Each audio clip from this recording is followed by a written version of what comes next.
নমস্কাৰ বন্ধুসকল, আপোনালোকক স্বাগতম জনাইছোঁ আমাৰ ইউটিউব চেনেল জ্যোতিষ ৱৰ্ল্ডলৈ। আজি মই আপোনালোকৰ বাবে লৈ আহিছোঁ 5টা বিশেষ ধৰণৰ জানিবলগীয়া প্ৰশ্ন আৰু প্ৰতিটোৰ বাবে সময় থাকিব 5 ছেকেণ্ড। গতিকে পলম নকৰি আহকচোন আমি ভিডিঅ'টো আৰম্ভ কৰোঁ। প্ৰথম প্ৰশ্ন, কি ফল হাৰ্ট এটেক আৰু ছুগাৰ নিয়ন্ত্ৰণৰ বাবে উপকাৰী? সময় আৰম্ভ।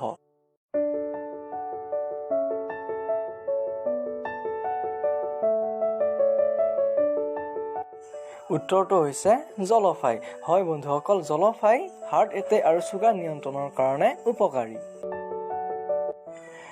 2 নম্বৰ প্ৰশ্ন, ক'ত নিজৰ জন্মদিন পাহৰি গ'লে 7 দিনৰ জেল হয়? সময় আৰম্ভ।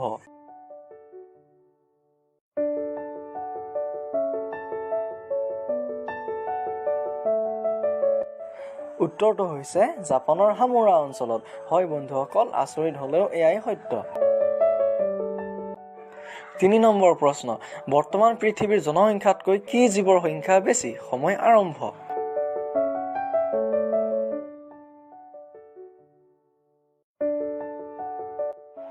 আপুনি জানেনে? উত্তৰটো হৈছে পৰুৱা। হয় বন্ধুসকল, পৰুৱাৰ জনসংখ্যা বেছি। 4 নম্বৰ প্ৰশ্ন, পৃথিৱীৰ সকলোতকৈ ওখ ক্ৰিকেট খেলুৱৈজনৰ নাম কি? যদি প্ৰশ্নকেইটা ভাল লাগিছে ভিডিঅ'টো লাইক এটা কৰি জনাই দিয়ক।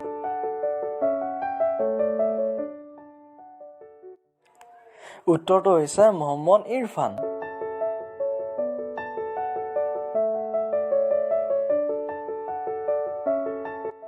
এইবাৰ আহিছোঁ বন্ধুসকল অন্তিমটো প্ৰশ্নলৈ। কি ভিটামিনৰ বাবে ঘাঁ লাগিলে সোনকালে শুকায়? সময় আৰম্ভ।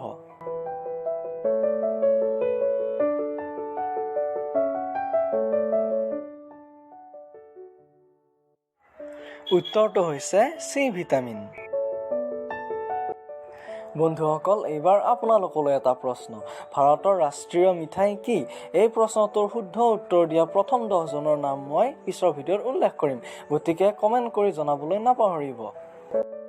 বন্ধুসকল, যদি এই ভিডিঅ'টো ভাল লাগিছে তেনেহ'লে লাইক কৰক, কমেণ্ট কৰক, ছাবস্ক্ৰাইব কৰক আৰু আপোনাৰ বন্ধুবৰ্গলৈ ভিডিঅ'টো শ্বেয়াৰ কৰিবলৈ একদমেই নাপাহৰিব। ধন্যবাদ।